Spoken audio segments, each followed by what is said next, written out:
দর্শক, টপ অর্ডারের ব্যর্থতা যেন বাংলাদেশ ক্রিকেটের চিরচেনা সমস্যা হয়ে দাঁড়িয়েছে।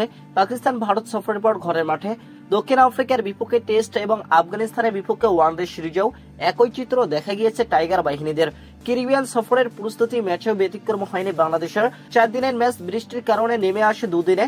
প্রথম দিনে ব্যাট করতে নেমে বাংলাদেশের শুরুটা মোটেও ভালো হয়নি।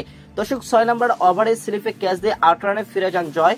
19 বলের ছোট ইনিংসটি যেন টপ অর্ডারের দুর্বলতাকেই নতুন করে সামনে নিয়ে আসে। দর্শক, এদিন জাকির হাসান কিছুটা চেষ্টা করলেও 34 বলে 15 রান করে আউট হয়ে যান তিনি। এরপর মমিনুল হক এবং শাহাদাত হোসেন দীপুর মধ্যে ছোট একটা পার্টনারশিপ গড়ে ওঠে। তবে বৃষ্টির বাধার পর দীপু 30 বলে 25 রান করে বোল্ড হয়ে ফিরে যান।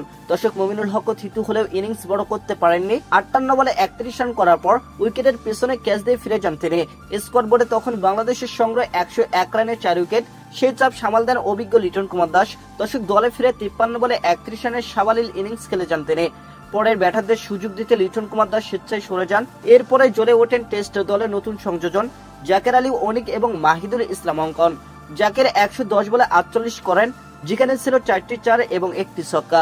একইভাবে অঙ্কনের 87 বলে 41 রানের ইনিংসও ছিল টেস্ট মানসিকতার পরিচয়বাহী। দর্শক, দুজনের যথেষ্ট ধৈর্যের পরিচয় দেন। যদিও লিটন কুমার দাসের মতো তারাও নিজ উদ্যোগে ক্রিজ ছেড়ে দিয়ে যান। মেহেদী হাসান মিরাজ মাত্র 11 রান করে স্টাম্পিং এর শিকার হন। দর্শক, হাসান মাহমুদ কোনো রান না করে আউট হয়ে যান। তবে ইনিংসের শেষ দিকে তাইজুল ইসলামের দৃঢ়তা বাংলাদেশের রানকে সমৃদ্ধ করে। দর্শক, তাসকিন আহমেদের সঙ্গে তার 23 রানের পার্টনারশিপের পর 253 রানে ইনিংস ঘোষণা করে বাংলাদেশ জাতীয় ক্রিকেট দল। দর্শক, ওয়েস্ট ইন্ডিজ সিলেক্ট ইভেন্টের হয়ে ব্রাথওয়েট এবং কিমানি ওপেনিং এ নামেন। বাংলাদেশের পেসাররা শুরু থেকে নিজেদের মেলে ধরেন। হাসান মাহমুদ নতুন বলে দারুণ সুইং পেয়ে ব্রাথওয়েটকে উইকেটের পেছনে ক্যাচ দিতে বাধ্য করেন। দর্শক, অন্যদিকে নাহিদ রানা তার গতির ঝলক দেখিয়ে ক্যারিবিয়ান ব্যাটারদের পরীক্ষা নেন। দর্শক, প্রথম দিন শেষে ওয়েস্ট ইন্ডিজ সিলেক্ট ইভেন্টের স্কোর ছিল 1 উইকেটে 5 রান। বাংলাদেশের পেসারদের আগ্রাসনের পরের দিনে চালিয়ে যাওয়ার প্রত্যাশা। দর্শক, টেস্টের প্রস্তুতিতে মিশ্র পারফরমেন্স পেলেও টপ অর্ডারের ব্যর্থতা কাটিয়ে ওঠা এখন অনেক বড় চ্যালেঞ্জ হয়ে থাকবে বাংলাদেশের জন্য।